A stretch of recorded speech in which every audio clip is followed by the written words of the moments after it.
നമസ്കാരം, വെട്ട news on ടൈമിലേക്ക് സ്വാഗതം. കല്യാണം ഇനി വേറെ level. Basid wedding mall, Basid arcade, Poongottukulam, Tirur. തെരുവ് നായ യുവാവിനെയും 2 കുട്ടികളെയും കടിച്ച് പരിക്കേൽപ്പിച്ച സംഭവത്തിൽ തിരൂരിൽ തെരുവ് നായക്കളുടെ ശല്യത്തിനെതിരെ ഒറ്റയാൾ സമരവുമായി നജീം കുളങ്ങര എത്തി.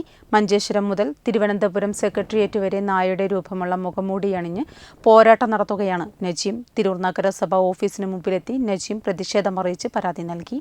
തെയ്യംപാട്ടിൽ ജ്വല്ലറിയിൽ നിന്നും വെറും 2% മുതൽ പണിക്കൂലിയിൽ സ്വർണ്ണാഭരണങ്ങൾ സ്വന്തമാക്കാം. ഉടൻ തെയ്യംപാട്ടിൽ ജ്വല്ലറിയുടെ ഷോറൂം സന്ദർശിക്കൂ. തെരുവ് നായ്ക്കളെ ശാസ്ത്രീയമായി വന്ധീകരണം നടത്തുക, തെരുവ് നായ്ക്കൾക്ക് സംസ്ഥാനത്തുടനീളം ഷെൽട്ടർ ആരംഭിക്കുക തുടങ്ങിയ ആവശ്യങ്ങൾ ഉന്നയിച്ചാണ് നജീമിന്റെ പോരാട്ടം. കേരളപ്പിറവി ദിനത്തിലാണ് മഞ്ചേശ്വരത്ത് നിന്ന് യാത്ര തുടങ്ങിയത്. കൂലിപ്പണിക്കാരനായ കൊല്ലം തേവലക്കര സ്വദേശിയായ ഇദ്ദേഹം യാത്രക്കിടയിൽ പെട്രോൾ പമ്പുകളിലാണ് കിടന്നുറങ്ങുന്നത്. 3.5 മാസം കൊണ്ട് യാത്ര പൂർത്തിയാക്കും. തിരൂർ റെയിൽവേ സ്റ്റേഷനിലും പരിസരങ്ങളിലും രൂക്ഷമായ തെരുവ് നായ ശല്യമാണ്. നഗരസഭാ വന്ധീകരണ നടപടികൾ പ്രഖ്യാപിച്ചിട്ടുണ്ടെങ്കിലും നായ്ക്കളെ കൊണ്ടുപോയി സംരക്ഷിക്കാൻ ഷെൽട്ടർ ഇല്ലാത്ത കാലത്തോളം ഇവ അലഞ്ഞു നടക്കും. വന്ധീകരണത്തിൽ അപാകമുള്ളതിനാൽ ഇവ വീണ്ടും പെറ്റുപെരുകുകയുമാണ്. വെട്ടം ന്യൂസ്, തിരൂർ.